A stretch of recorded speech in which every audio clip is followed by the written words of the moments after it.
Have you ever felt confined by society's expectations of what a dad is? If yes, this video is for you. In this video, we'll be talking about fatherhood myths. And I want you to get ready because we'll be shattering these myths that have held us back for far too long and redefine the narrative on fatherhood. Now, here's the thing. These myths don't just stay as myths.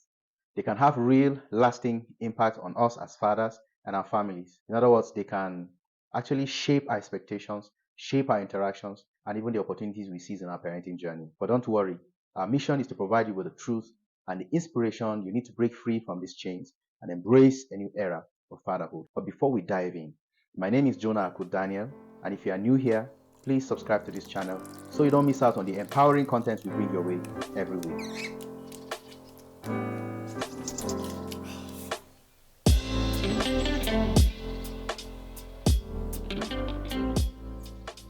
Let's get down to business. We have 5 myths to talk about, and myth number 1 says fathers are just breadwinners. Now, this misconception suggests that fathers are solely or primarily responsible for financially providing for their children, often neglecting their emotional involvement in the lives of their children. And this misconception further suggests that fathers lack the capacity to handle basic parenting care or daily child care responsibility. Now, it is clear that some of the benefits of being a smart dad is that it gives us the opportunity to enjoy important bonding moments with our children and an opportunity to be actively engaged in the lives of our children. But when we stick to this misconception and lies that fathers are just breadwinners, then we miss out on these important bonding moments and the opportunity to be actively involved in the lives of our children. Now, this can lead to strained relationships and it can lead to a lack of emotional connection between fathers and their children.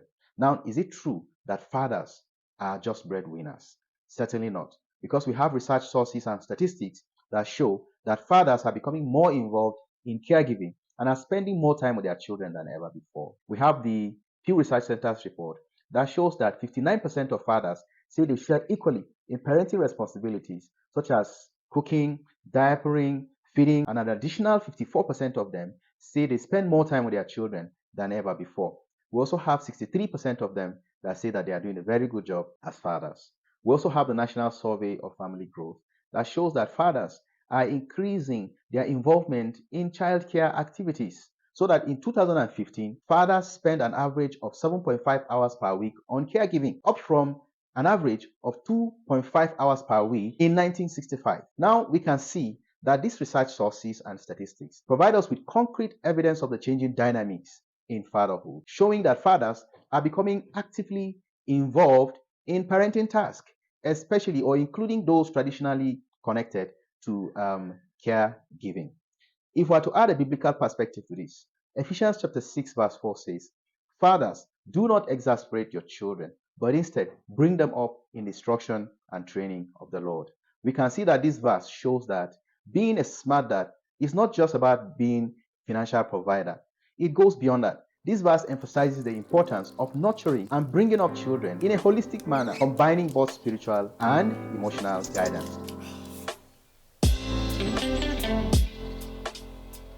Myth number 2. Fathers can't handle sensitive conversation. Now, this is a misconception that suggests that fathers lack the capacity to handle open discussion with their children about emotions, relationships, and important life lessons. And the problem with this is that it prevents open communication and it hinders children from learning to express themselves. And where this happens, you find out that there's this misunderstanding between fathers and their children, where fathers don't understand their children and children don't understand their fathers. This can create a huge emotional disconnection or distance between them. And such fathers who believe that they can't handle sensitive conversation with their children about important topics might unintentionally discourage their children from learning to seek support from them during their difficult moments, leaving these children feeling isolated. So, is it true that fathers lack the capacity to handle sensitive conversation? This is certainly not true, and this is seriously baffling, because we have research sources that reveal that fathers are actually equipped to handle sensitive conversations with their children, as doing this can promote a healthier emotional development in children, and it is useful for building stronger family bond. One of such research sources reveal that fathers who engage in open conversations with their children play a very important role in improving these children's social skills development significantly. Another research source reveals that teens who engage in open conversations with their parents about important topics have the tendency to exhibit positive behavior in life. So if we want to improve our children's social skills development. If we want to build a stronger family bond, and if we believe and trust God to have our children exhibit positive behavior in life, we need to learn to have open conversations with our children.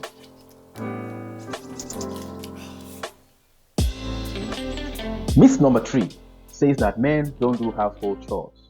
Now, this is very common because we hear about this every day. But the problem with this misconception is that it reinforces traditional gender roles. That is, society's expectations of how men and women should act, behave, and perform in the society simply because of the assumption that men and women have different natural abilities, skills, and interests. And all of these things are based on stereotypes. So because of that, you begin to hear things like the breadwinner role for men, the caregiver role for women, the leadership role for men. But one thing we need to know is that there are social and cultural changes taking place leading to the rejection of these traditional gender roles. A further problem with this misconception is that it sends a strong signal that these roles are solely the mother's responsibility. Where this happens, it increases the mother's stress and it deprives the children of a balanced view of shared responsibility. So here too, we can see that it is not true that men don't do household chores, because we have seen from the research sources that we have seen earlier, we have the Pew Research Center's report that shows that more fathers are becoming more involved in household responsibilities. And the research further suggests that fathers' contribution in household tasks have more than doubled over the past few decades. I, as a father, do the dishes, I do the laundry, I cook. As a matter of fact, I love cooking, and I also sweep the entire house. And this doesn't make me less of a man, and it doesn't reduce my quality as a father. Some basic questions we need to be asking ourselves here is, how else can we model for our children that these responsibilities are supposed to be shared? How else can we show our wives that we truly love them if we don't share in these responsibilities? Ephesians chapter 5 verse 25 says, "Husbands, love your wives as Christ loved the church and gave himself up for her." But most importantly, verse 28 says, "In this same way, husbands ought to love their wives as their own bodies. That he who loves his wife loves himself," or loves himself. So if we want to show our wives that we truly love them and that they are our own bodies, then we need to reduce their stress by sharing in these responsibilities. That way, we will model for our children that these responsibilities are shared. And if our children can learn from this, they can replicate it in their own families, and their children will replicate it in their own families. That way, we'll have healthier families and we'll have healthier societies.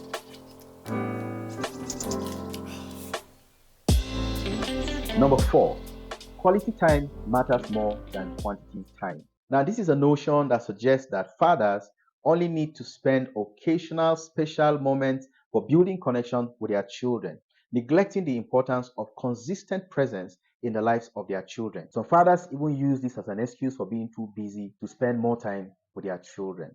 But the problem with this is that it makes the relationship between fathers and their children shallow, and it makes it very difficult for such fathers to understand their children's evolving needs, their everyday struggle, their growth, and their interest.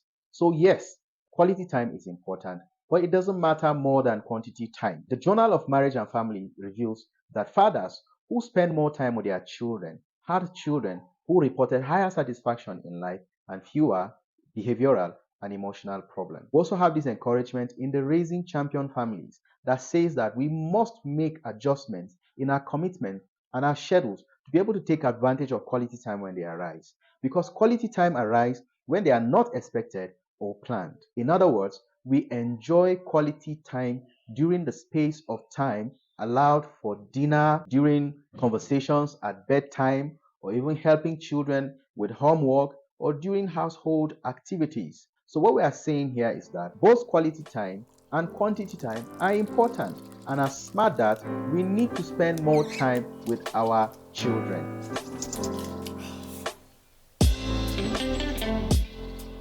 Myth number 5 says that fathers should suppress their own needs. Now, this misconception suggests that fathers should prioritize family needs over their personal well-being. Now, this suggests that some fathers don't take care of themselves.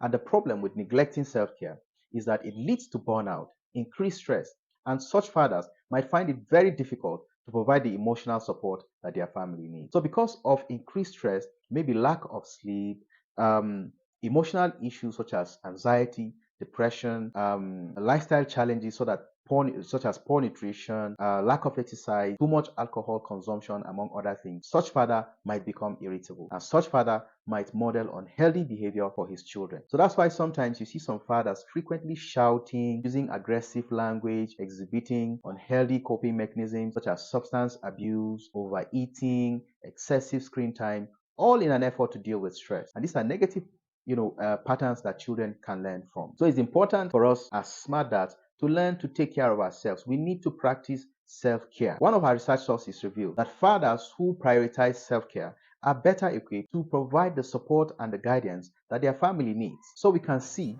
that self-care is an important aspect of parenting, because when we are recharged, we can or we will be able to give the best to our family.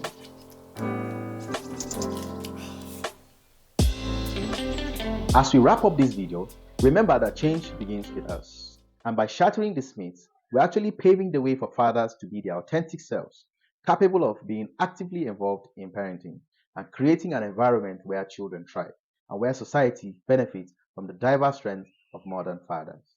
So if you found this video enlightening, please let's keep the conversation alive, and feel free to share your thoughts, your stories, and your experiences. We would like to know how you are breaking the mold and redefining the narrative on fatherhood. And don't forget to subscribe to this channel so you don't miss out on the empowering content we bring your way every week. Thank you for being a part of this transformative journey.